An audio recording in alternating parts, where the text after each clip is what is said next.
नमस्कार दोस्तों, आप सभी कैसे हैं। आज मैं आपको बताने वाला हूं कि प्रॉपर्टी जब आप खरीदते हैं यानी मकान, तो कोई जब मकान और या फ्लैट कोई खरीदता है तो वो हमेशा ऐसी चीज़ नहीं है कि आज खरीदा और कल वापस ले आएंगे, कोई सब्जी भाजी नहीं है। तो ये जो मकान है बहुत मुश्किल से बनता है, या एग्रीकल्चर लैंड है वो बहुत मुश्किल से बनता है। तो ये जब हम खरीदने जाते हैं तो ये खरीदने से पहले हमें किन किन चीज़ों का ध्यान रखना है और क्या क्या डॉक्यूमेंट्स देखने हैं, इन्हीं सारी चीज़ों को लेके आज मैं इस वीडियो के माध्यम से आप लोगों को बताने वाला हूँ। दोस्तों, मैं इसी तरह के वीडियो बनाते रहता हूँ। आज बहुत दिनों से वीडियो मैं बना रहा हूँ। आप लोगों को छोटी मोटी जानकारी इस वीडियो के माध्यम तक पहुँचाने की कोशिश करता हूँ कि आप लोग इसमें किसी के जाल में, किसी के बहकावे में न आकर के फंसें, क्योंकि आपकी मेहनत की गाढ़ी कमाई कहीं ऐसा न हो कि वो क्षण भर में नष्ट हो जाए। इसलिए मैं इस तरह के वीडियो बना बना के अपलोड करता हूँ कि आप लोग भी इसे जानें और सावधान रहें। लोग मेरे इस चैनल पे नए हैं तो प्लीज़ मेरे इस चैनल को सब्सक्राइब कर दें। सब्सक्राइब करने में कंजूसी न करें, क्योंकि आप सब्सक्राइब करेंगे, बेल आइकॉन प्रेस कर देंगे तो क्या है, इस तरह की जो छोटी मोटी जनरल इन्फॉर्मेशन है उसकी जो नोटिफिकेशन है वो सबसे पहले आपको मिल सकती है। और जब नोटिफिकेशन मिल जाएगी तो आपको घर में बैठे बैठे ये जो इन्फॉर्मेशन है, लीगल इन्फॉर्मेशन है, वो आपको मिल जाएगी। तो दोस्तों, चलो समय वेस्ट न करते हुए अब हम शुरुआत करते हैं कि कोई भी घर, मकान या एग्रीकल्चर लैंड खरीदने से पहले हमें क्या देखना चाहिए। जैसे कि आप कोई फ्लैट खरीदने जा रहे हैं तो उसमें सबसे पहले आपको क्या चेक करना है, जो बंदा बेचने वाला है क्या उसके पास राइट, टाइटल, इंटरेस्ट, ऑनरशिप है, क्या वो उस फ्लैट का मालिक है। यदि वो मालिक है तो आपको कौन से पेपर उससे मांगकर चेक करना चाहिए, या किसी नज़दीकी जो पेपर चेक करने में माहिर हो और वो चेक करके आपको बता सके कि इसमें जिस बंदे ने आपको पेपर दिए हैं, जिस घर के पेपर दिए हैं, जिस फ्लैट के पेपर दिए हैं, जिस खेत के पेपर दिए हैं, वो पेपर उसी के हैं या किसी और के।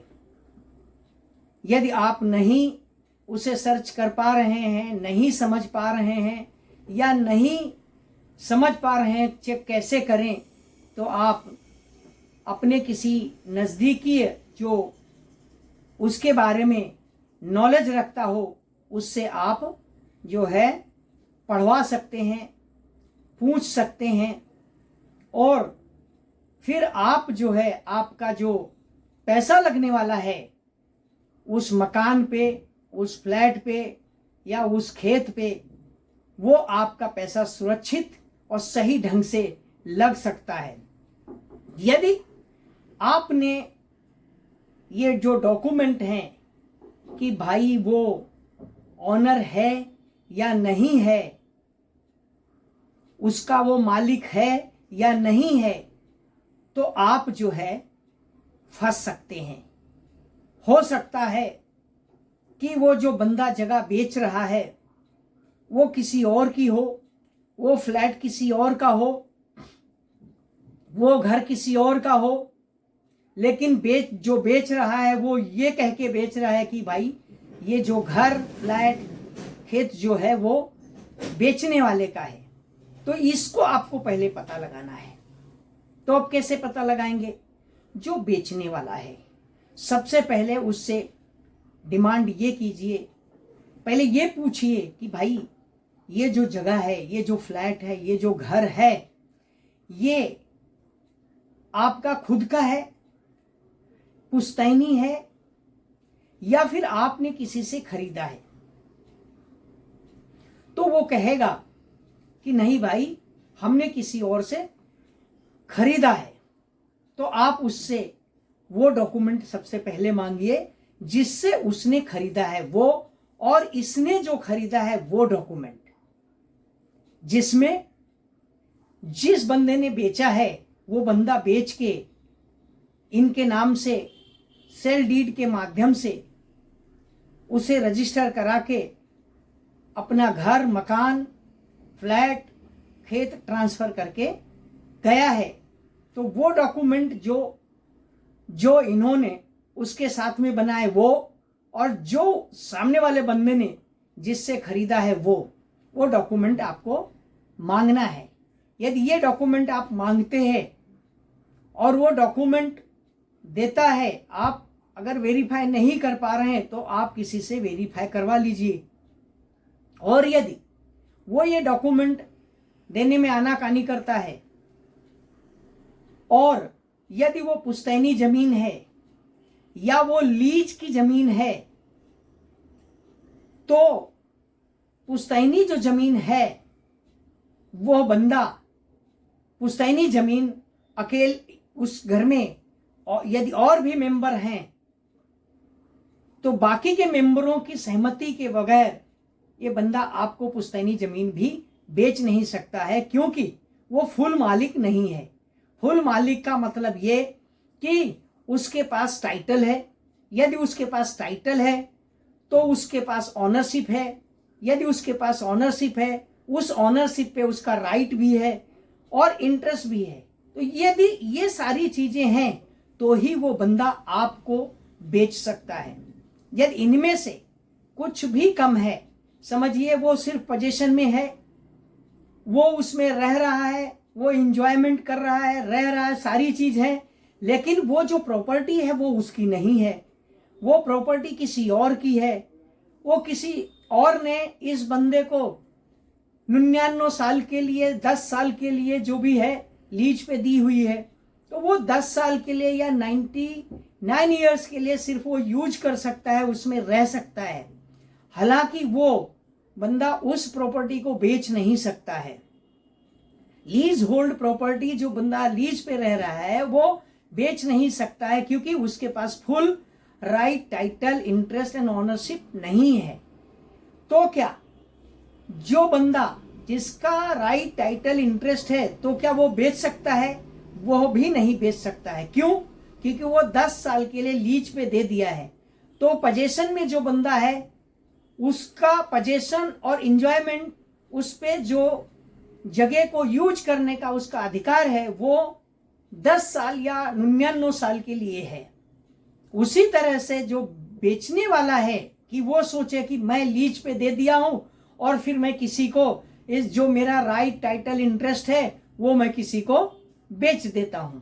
तो राइट, टाइटल, इंटरेस्ट जिसके पास पूरा होता है, जैसे कि उसको यूज करने का, रहने का, उसको ट्रांसफर करने का और बेचने का अधिकार होता है, वो पूरी तरह से जिसको अधिकार होता है वो अपनी प्रॉपर्टी किसी और को बेच सकता है। तो ये सारी चीजें आपको देखनी चाहिए खरीदने से पहले।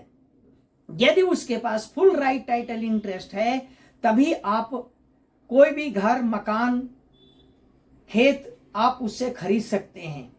यदि इनमें से, जैसे मैंने कहा कि वो सिर्फ पोजीशन में है, वहां वो रह रहा है, लेकिन उसके पास बेचने का अधिकार नहीं है, तो आपको वो प्रॉपर्टी नहीं लेनी चाहिए, वो चाहे कुछ भी करे।